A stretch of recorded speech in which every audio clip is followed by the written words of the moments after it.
평소 드라마를 잘 보지 않는 저이지만 슬기로운 의사생활은 첫 회를 시작으로 8회까지 넷플릭스로 꼭 찾아보고 있습니다. 드라마 자체가 잘 만들어져 있기도 하지만 배우들이 직접 연주하는 90년대 후반, 2000년 초반의 노래들을 들을 수 있어서 더 찾아보는 것 같습니다. 예전 향수를 느끼면서 말이죠. 따라 부르기도 하고요. 제가 갑자기 슬기로운 의사생활을 이야기하는 건 이 드라마가 참 재미있고 잘 만들어진 드라마이다 라는 걸 이야기하려는 건 아니고요. 드라마를 보면서 드라마 뒤에 감춰진 제작진의 숨은 의도, 저만이 느낀 숨은 의도를 말씀드릴까 해서입니다. 요즘 의대 가기 정말 어려운 거 아시죠? 예전 저 대학 갈 때만 하더라도 지방의대는 서울대 합격 점수에 밀리는 게 정상이었습니다. 하지만 요즘은 전국 의대에 내신, 수능, 탑을 달리는 학생들이 들어가고 그 다음이 서, 연, 고 순으로 들어간다고 합니다.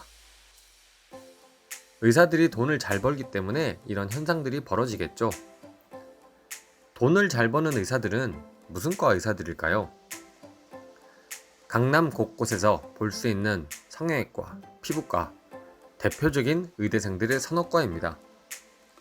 이에 반해 일반외과, 흉부외과, 신경외과, 산부인과, 소아과, 응급의학과는 레지던트 지원 비율이 어떻게 될까요?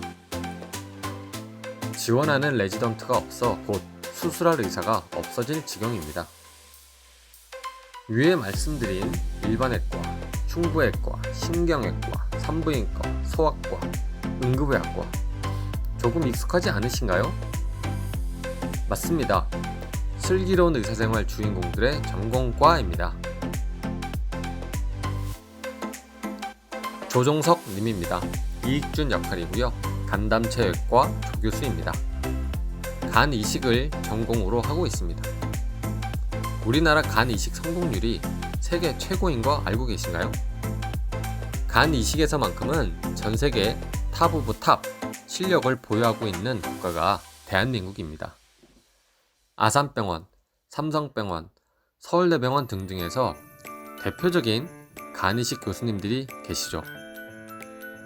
이 간 이식이란 게 한 번 시작하면 10시간 훌쩍인 게 기본입니다. 전 세계에서 우리나라를 간 이식의 선구적인 기술을 보유하고 있는 국가로 인식하지만 레지던트 지원 비율은 글쎄요, 굉장히 낮습니다. 왜냐고요? 힘들고 돈이 안 되니까요. 다음은 정경호 님입니다. 김준환 역할이고요. 흉부외과 부교수입니다. 심장에 관련된 모든 수술을 집도합니다. 이 또한 집도 시작하면 10시간 넘기기가 우습습니다. 굉장히 정교한 수술법을 요구하기 때문입니다. 심장에 관련된 수술, 시술, 전 세계에서 탑 오브 탑 선진 의료 기술을 보유하고 있는 국가가 대한민국입니다. 그럼 흉부외과 레지던트 지원율은요? 거의 없습니다. 간담체 외과와 마찬가지로 돈 안 되고 힘드니까요. 다음은 유연석님, 안정원 역할입니다. 개인적으로 저는 천주교 신자라 가장 정이 가는 캐릭터이기도 합니다. 본론으로 돌아오면 소아외과는 정말 고생 오브 고생 중 탑이라 할 수 있을 것 같습니다. 성인이야 대화라도 통하지만 매일 울어대는 아이들을 보고 진료를 해야 한다면 상상만 해도 힘드네요. 정말 성인 군자가 되어야만이 가능할 것 같습니다. 소아외과는 전공의 지원율이 좋을까요?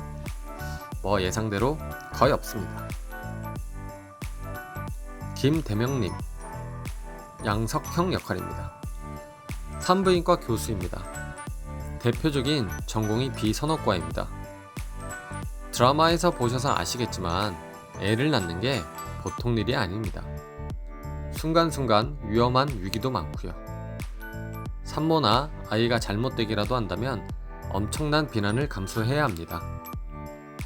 그런 등등의 이유로 전공의들의 대표적인 비선호과가 되었고요.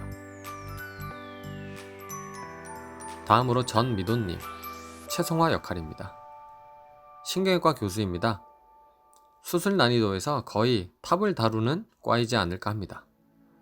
그래서 수술 시간이 10시간인 기본, 15시간, 20시간을 넘기기도 하는 대표적인 개고생과입니다.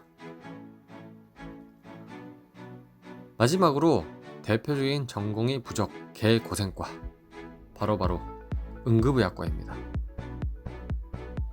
응급의학과가 비선호과인 건 예전부터였습니다. 이유는 말씀드리지 않아도 알 수 있겠죠.